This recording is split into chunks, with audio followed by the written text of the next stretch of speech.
Ito po yung mga alaga ko. Yung isa, ayaw kumain ng isda. Iba yun sa kanya.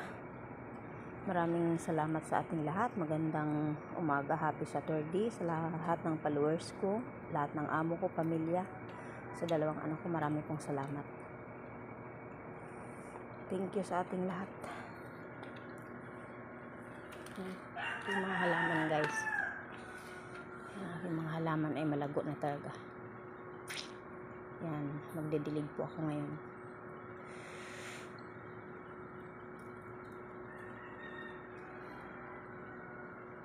Yan, thank you. Yan yung aking Leo. Malakas kumain yan, guys.